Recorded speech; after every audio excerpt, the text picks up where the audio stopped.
Tall Tales is the debut collaborative album and visual experience from Radiohead's Thom Yorke, Electronica artist Mark Pritchard, and film director Jonathan Zawada.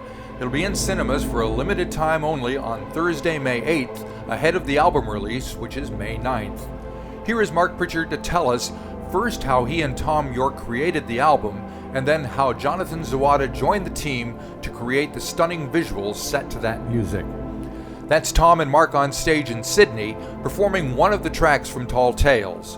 We asked Mark how all this came to pass. Yeah, then when he came to Sydney, he asked me to come up on stage and tweak one of the modular systems, one of the synthesizers live, which was an interesting thing for me to be a part of. I'm not a huge fan of being on stage in front of lots of people, and the gigs went small. No, they weren't. You were in the wrong place if that was the case. Yeah. But it's good to do things that you're not totally comfortable with every now and again. And I survived. Yep. I survived it without like freaking out too much.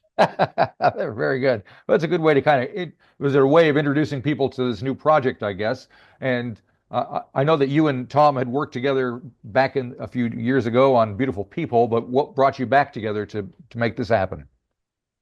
Well, I started off doing some remixes for Radiohead. Then I met Thom in 2014, 15 when he was here touring.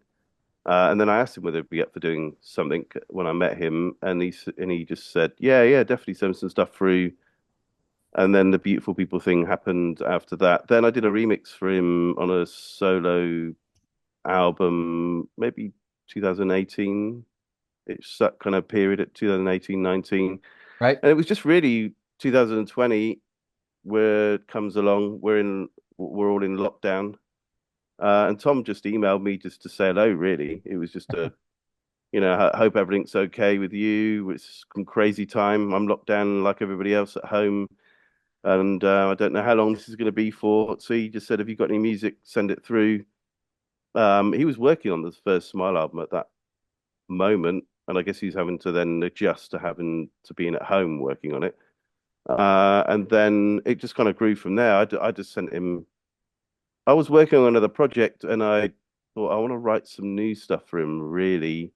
But then just thought, well, I'm kind of in the midst of doing this, and it could be a month or two before I get something. And who knows? It might even take me 6 months to get something that I think is decent. Yep. So I write all the time. So I've got like lots of demos that going back over a long period. So I just thought, well, it's probably more interesting just to send him a bunch of ideas, and some in varied states as well. Like sometimes you can send something that is finished and it's been organized, it's been arranged, and it's been worked on to some extent. And sometimes that works, but sometimes it's good to have things that are less set, because with a song, when a song comes in and the song structure, things often need to be pulled around. You need to be open to take things out, add things, shift things around. So I thought, well, I'll just send him a mixture of things, and then it'd probably be more fun for him, and probably more interesting. So that's what I did, and it kind of went from there. I think I sent him 20, and he picked 14. All right. And just said, well, can I try these? And I was like, yeah, because you don't know what's going to happen. Like none of them may not work. You don't know at that point. So yeah, and we just went from there, and it kind of built over the next few years, backs and forwards, just sending things. And I focus on the ones that needed work first, because they're the ones you need to start solving some of the issues, and you need time, basically. Right. So what kind of issues do you run into? It would just be like Thom will get a vocal down, and then there'll be things about it that work, and there'll be things about it that don't work. So you just so you have to be willing to take things out, replace things, change the arrangement, and sometimes slow the song down, sometimes add drums, sometimes take drums out, change the tempo, right? Which can be tricky on. It's easy to change tempo on stuff that's been programmed with MIDI information that's triggering like plug-in presets like synthesizers or whatever and drum machines. But once you've recorded things that are just audio, old synthesizers, old Yeah. drum machines. It's a little trickier to do because you can do it. You just have to pitch everything down by the Yeah. same amount Yeah. carefully. And then it'll, yeah. So I had to do that on a few, well, on one song in particular. I had to, on the Spirit song, I just pitched all of the audio down one note because it felt like it changes the feeling and sometimes can change the register. It will change the register that it's in, which can make it easier to sing. Yep. Um, so I did that, took the drums out, tried to add some new drums, didn't work. All these types of things. Tom's he's trying to find this where his voice is going to sit in the Right. music sonically. Yep. He's also trying to find how the lyrics. Some of the songs he had some lyrics and not other lyrics, but he's singing anyway to find the melody or to find where it to find, I guess, how this works, and then he can fill in words. I think a lot of vocalists do that. Right. Yeah. Early demos, it almost sounds like made up words Yeah. Just sometimes, need some but not. syllables in there, right? Yeah, just get because some syllables sound right in the right, Yeah. that they can sound right for the song. So, which is interesting when you hear it. You Yeah. just like you can pick out words, and your brain makes up words, and I Yep. guess you can then add those in, and then you can then replace other ones. Whereas other ones, I guess he did have the lyrics more down, Gotcha. and most of the lyrics were there, and he was Yeah. singing the demo, but he was also intending maybe to re-sing, just like get the demo down, see how it feels, and then he could change it. Yeah. That type of stuff. That you need time to live with that. Yeah, and his So voice, you've manipulated his voice considerably in places. How much discussion between you and he did you have about doing that? Because that can be touchy, right? I mean, if it's somebody's voice you're messing around with. yeah, definitely. Yeah, I mean, I think Tom's up for that stuff, and he was doing a lot of it himself Right, instinctively.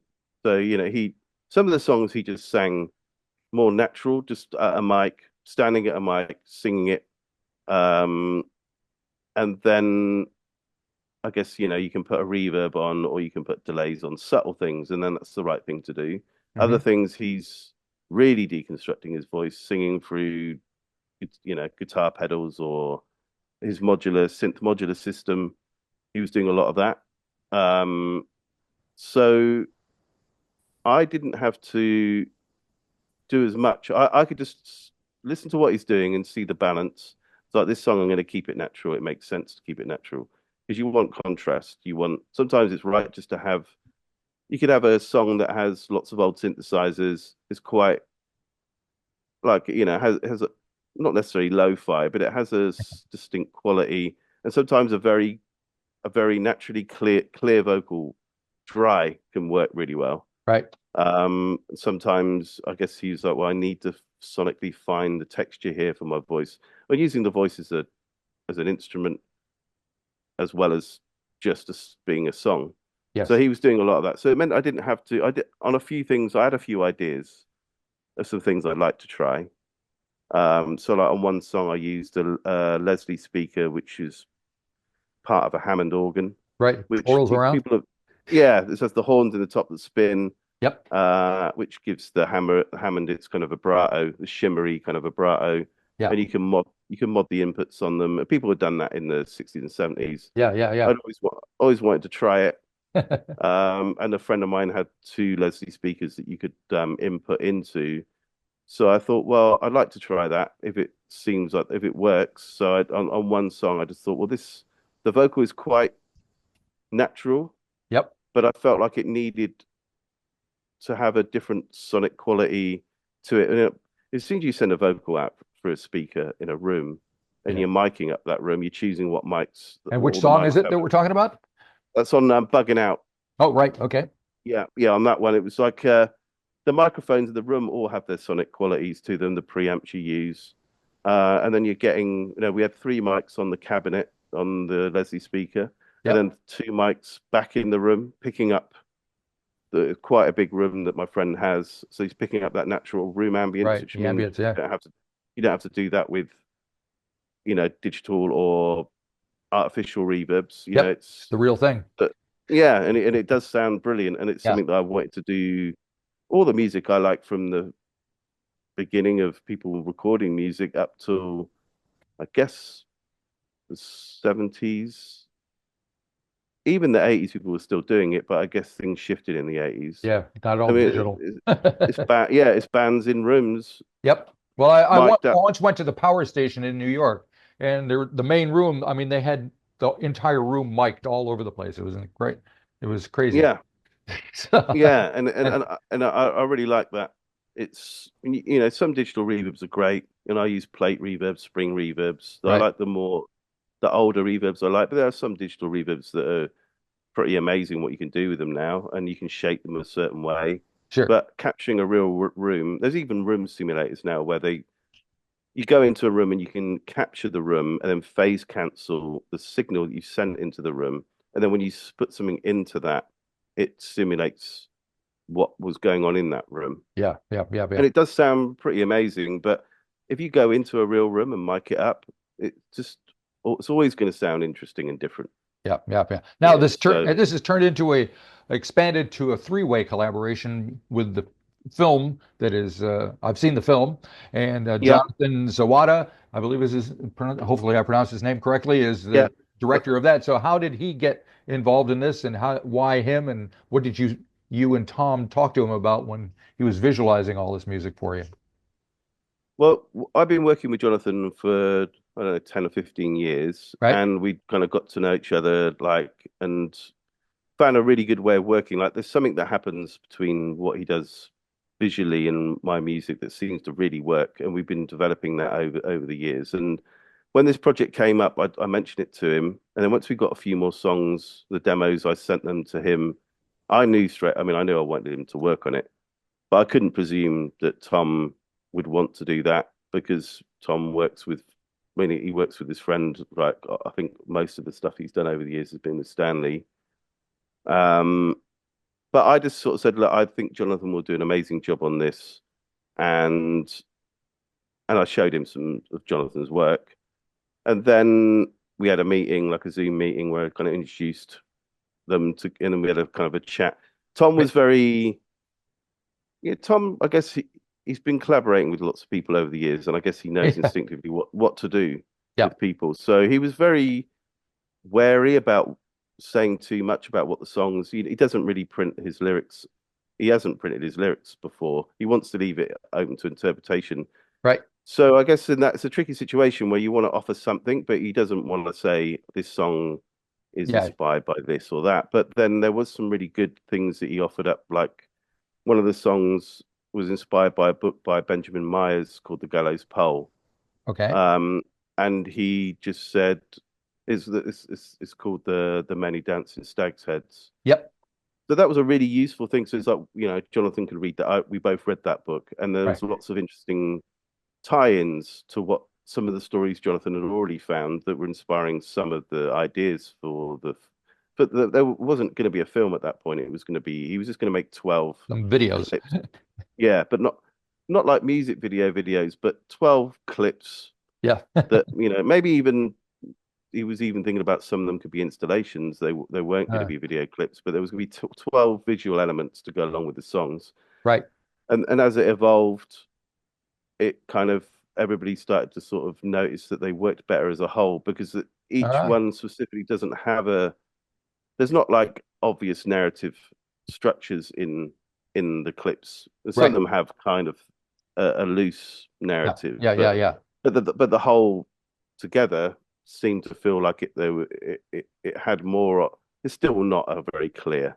But there seems to This is be obviously making it into a film. There are links that have been added with this little animated figure with the knapsack that travels around. yeah. And so, when did that make it? Who decided that that was going to happen, and how did that kind of tie it all together? I think Jonathan wasn't sure. A few times I'd asked him through the process, "Do you think this could be as a film?" And he was like, "I don't think it will work together." But he has already been thinking about it, and then we were trying to solve the thing that you always get with a project.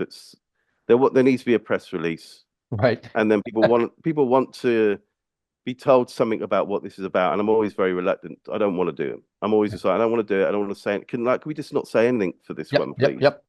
And there's always this battle that goes on, and then And of course Jonathan's made these clips, and then he knows that we're gonna have to talk about it. So Jonathan, he designed the almost like a computer game world with the character with the kind of scenes represented in this world as a visual device for us to not say we've made this world that is this place Yeah, that is means something. It communicates. There are 12 clips, and there's a character running through these clips very quickly. yeah.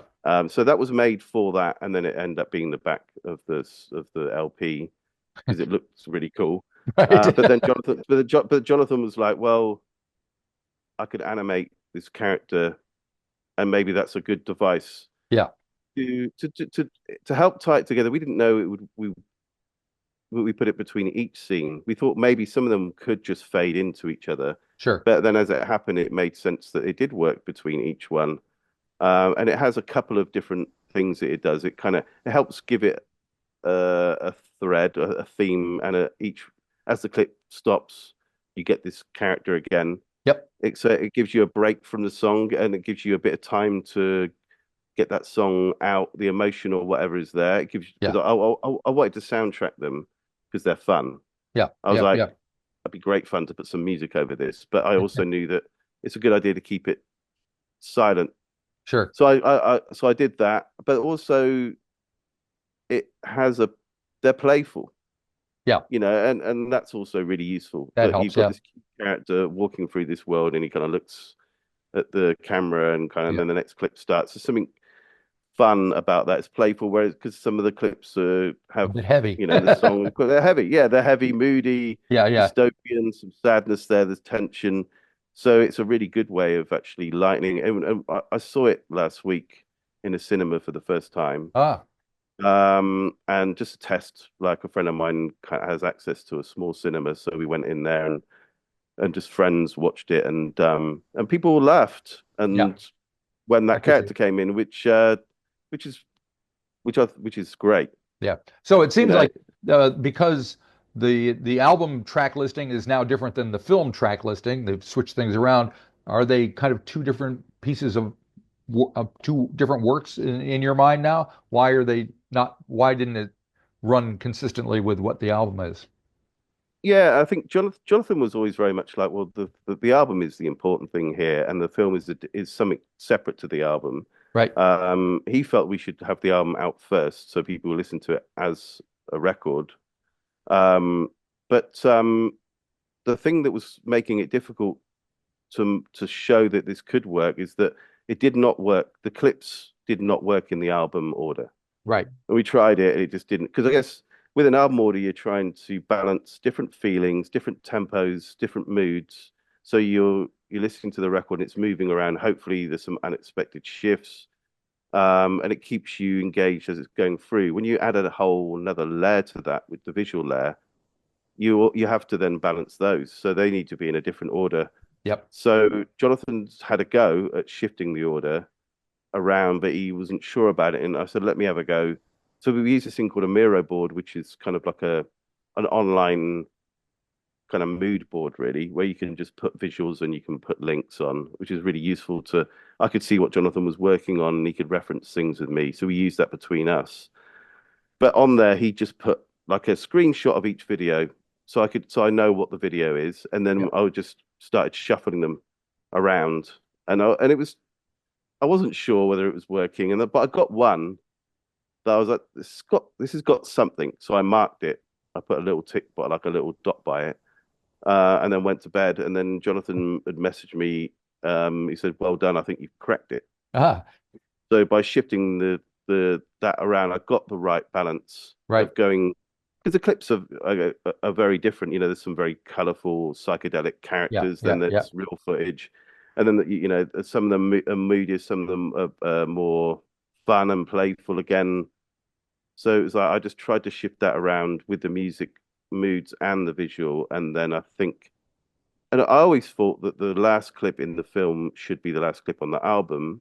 Right. It always made sense to me that that was the last song, but I needed to use that song for after the White Cliffs song Right. because the White Cliffs song is very heavy, Yep. and the Spirit song is has a feeling of hopefulness. Yeah.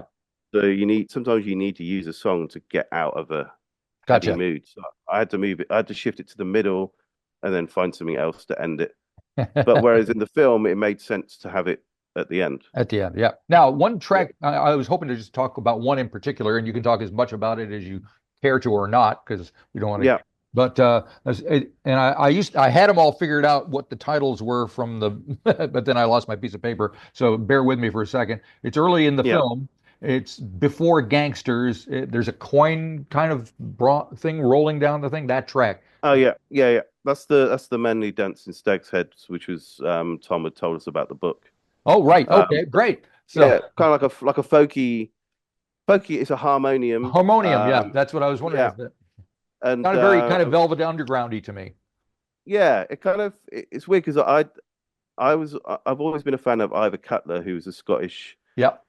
poet, humorist, and he did spoken word pieces and sung over harmonium. Sometimes just spoken word, but I always loved the sound of a harmonium. Yeah. And a friend of mine in the studio in the UK had a couple of them, so I asked him to record every note of the harmonium, mic'd up with four mics, so I could mix it, so I could write the melody, and then the idea was then he was then going to replay it with the harmonium. So I wrote that first, and it was going to be just a kind of a more traditional folky kind of thing, I guess. Right. But the harmonium has so much interesting overtones. It's got very imbalanced overtones because it's air being pumped through reeds, and you're pedaling with your feet to get the air through. Whereas like a squeeze box, you would be doing this to get the air, whereas you're pedaling Yeah. the air, and so you get quite uneven notes and I just for some reason I balanced that a little bit with EQ, and then I slightly distorted it using a guitar pedal, just very subtle, and that shifted the feeling slightly away from folk more towards psychedelic, like a harder edge. Yeah. Then I put the timpani, it's like a medieval timpani drum is doing the basic rhythm, and then a tambourine. Yep. Yeah, that just kind of that I put that in, and then I just felt it is sounding more psychedelic, like Velvet Underground. I need to push it. I want to push it back towards folk more. So then I added the oboe part, Uh, um, which kind of gives if you add traditional instruments to electronics or non-traditional. I mean, I guess the harmonium isn't electronic, but I guess I'm known for doing electronic music. So adding traditional instruments with this is a good idea. I right. really like flutes and clarinets. I've used a lot of that kind of area because of the mellotron. I'm a fan of the Oh, mellotron. right. Yeah, so Are there many Mellotrons in Australia? I think there's not many. There's a few. I wouldn't think so. Yeah. Somebody I know's got one. But there's a couple of plug-in versions where they've sampled every note, Yeah. Right. and it's Right. Right. still, and I had samples of them before. It's still not. It's best using the real thing if you can get one. Yeah. Because there's a few, even though it is tape loops. So in theory, taking the tape loop and playing it is not that dissimilar if it's Right. captured well. But there's some quirks with everything, like Yeah. the mechanics Well, going from out a what I sheet. understand, back in the day, I mean, you never got the same thing twice with the Mellotron because of the Yeah, mechanical things that would happen in yeah, between yeah. And the tape times. deteriorating over time, it's going to get more lo-fi the longer you keep holding down over the playhead. Yep. So yeah, I'd use a lot of these kind of sounds, and I guess I was like, it's like you can pick any orchestra instrument and add it to the mix. So it's Yeah. like, oh, why don't I try oboes? I like oboes and bassoons, and use a cor anglaise on the Happy Days song. Right. So I put that on, and it gave it another feeling again, and I was like, okay, that works. And then I'd written that in 2019, Uh, and I added it to the mix after Tom chose the 14. I think four didn't work, and then I sent him White Cliffs and this one because I was like, okay, now I've seen he's chosen these. Else have I got that I didn't send him that may right. add to the whole? Right. So yeah, I'd never really heard him sing in that register. I mean, he sung low before, but I've not heard him do a whole song and really lean into the Yeah. low register. Yeah. So when I first heard it, I was really like, wow, he's really gone there on this. Um, and I asked him, I just said, I've not really heard you sing that much. You've done it on a couple of songs on this album where you on White Cliffs he sings low for the second half. And he said, "Yeah, I've always wanted to do more of it, but I found a trick to help me do it recently. So I've been kind of leaning into that a bit more. So but basically vari speeding, which is another old technique Yeah. people used to do with tape. Um, if you want sped up vocals for a Disney film, you would vary speed the tape, and then the vocals would go up, would Yeah. make them sound unnatural and alien kind of sounding or surreal. Yep. So I think we're using you can do it with any computer now. You can Yeah. it could just Yeah. be just up one note Yep. sometimes is enough. If you do it a lot, you get the vibrato going too slow or too fast, and that can be cool being subtle. It can be cool being really crazy. Right. So I think that helped him get into, I guess, Right. getting into character to Yeah. Yeah. deliver it. Gotcha. So yeah. Yeah. Cool. Now, so now that it is an album and a film, once you saw the film and the visuals, did it change the way you felt about the music that you created for it? Did one relate to the other that much for you? Yeah. Yeah, it did like I can watch the film easier than I can listen to the music because I guess once you've been working on the music for a long period, you don't want to listen to it Right. for a while at I least understand. Yeah, because you know sure. you but I could find I could enjoy watching the film and hearing the music. I was enjoying that more because I guess I'd seen bits and pieces as Jonathan's working on it, but I haven't seen the whole thing.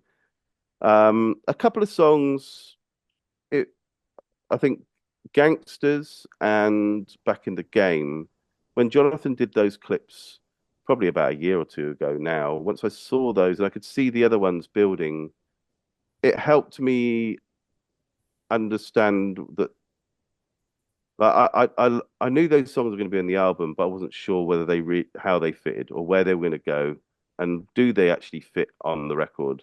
Right. They might be better on an EP or as a bonus thing later.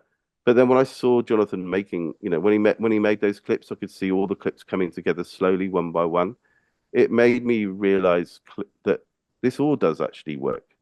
And it's good that there's lots of different types of things and there's a shift into a different area, a different tempo shift, different instrumentation, and the visuals.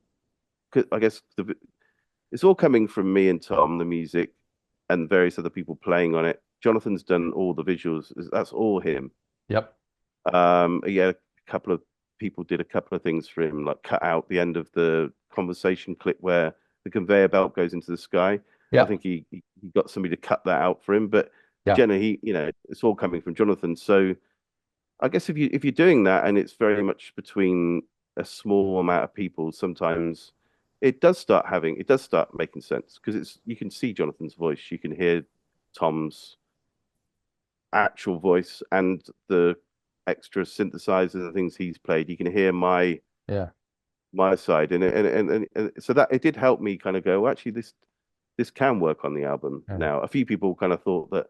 I think I think I said it early on that it was when Jonathan did the videos that I felt that those songs worked. Yep. It wasn't that I didn't think they worked.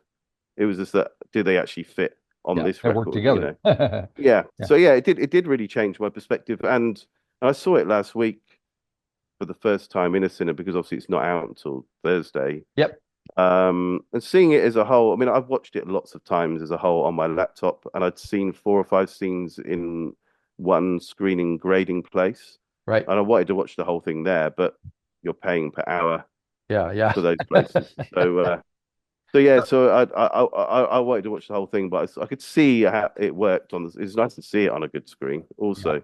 Yeah. I'm But sure. but yeah, I enjoyed it last week. I wasn't sure whether I'd be able to engage with it. I was in a room full of friends and family. Yeah. They've all come to support me. I wasn't sure whether they would like it or not like it. Sure. Sure. Sure. Yeah. But I guess once you're in a cinema, the lights go down. I'm sitting in a chair next to my partner and some other friends, and then you're watching the screen and you're listening. And I did manage to watch it as the experience, I guess, that a lot of people would have. Yeah, I was happy. Yep. I was Oh, like, that's good. It works. So It for does folks who are actually going to work. go see this on Thursday or Friday or whenever it opens here, and what kind of mindset should they go in? What should they be expecting or wanting to get out of what they see and hear? Yeah, it's a tricky one. I guess you have to get in the right headspace. I mean, it's not got, I guess, be warned that it has not got a strong narrative. Yeah, You know, kind of some people like that. Like yeah, my partner likes to have things to have a strong narrative and gets annoyed when things are quite surreal and not making sense. Whereas I quite like things that don't have a strong narrative. I'd like stuff with a narrative as well, but I also enjoy things that don't. sure. And it's up to you to kind of go along with it. So I guess, you know, it's in a cinema. You can sit down. The screen's going to be half decent, and the Yep, sound's going to be.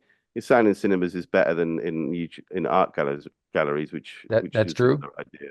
Yeah, So and I popcorn guess it's too. like, yeah, you got some popcorn. You can get some chocolate, some sweets to keep you going, and yeah, I mean, I was worried about like how long can you hold people's attention for, and it felt, it's an hour. It's just over an hour. Yeah, But the music's very varied and the visuals are yep, very varied. It's moving around. It kind of it starts off quite moody, yep. but don't be worried. It doesn't stay in dystopian all the way through. No, no, it But doesn't. yeah, so yeah, I guess it's hopefully people can relax and go somewhere for an hour, hopefully, and enjoy it. That's all I can really hope. I'm Yep. not sure how whatever way you get your mindset, forget about all the stress that's going on, turn your phone off Yeah. and Now have we an enjoyable hour. now we Hopefully. got just a few Zoom minutes left. What do you Yeah, are there plans to live performances? Do anything after this with this? What are you thinking? Is there anything looking forward to? we've talked about the possibility of doing it live because Tom, after doing that live show, I think it was an experiment for him. It's something he'd been wanting to find out a way how to do it for a long time, Yeah. and now he's found a way that tour shows that it does work, and he enjoyed doing it. So I said to him, I'm open for doing something, but it's all about timing. Tom's a very busy. Yeah. He's Seems to be he's got doing multiple. quite a multitasking. Yeah, lots of projects on the go at all times. At some point, I'm guessing he's going to want to carry that tour on. He's got the Smile project. Yeah. He's working on this Shakespeare Held to the Thief thing at the moment. That's ongoing. So I can't guarantee it will happen, Right. and it probably won't happen this year. I can't imagine, but at some point it could happen if everything aligns. Yeah. And everybody has time to do it and feels they still want to do it, and it's the right thing to do. So yeah, you never know. I mean, the cinema things, we tried to make it around a certain day. Some of the cinemas are showing it for a few extra days. I'm Yep. not sure whether that will, if the demand's there, then we'll keep showing it, but Sure. that's not guaranteed. And at some point, we would like to get it available to more people, but we don't want to just put it YouTube. yeah. I mean, we want to, if we can find a way of a streaming service that could take it, but the right one, Right. um, if we can find a way of doing that, that might happen. But again, we've not got anything locked. So yeah, but I like the fact that it's just being shown, and Yeah. if you get to see it, you get to see it. If you don't, that's that. If you enjoyed this episode of the 13th Floor's Music Talk series, please be sure to subscribe to the website or to the YouTube channel. Follow us on Facebook or Instagram and wherever you find your podcasts. There's a whole lot more to discover.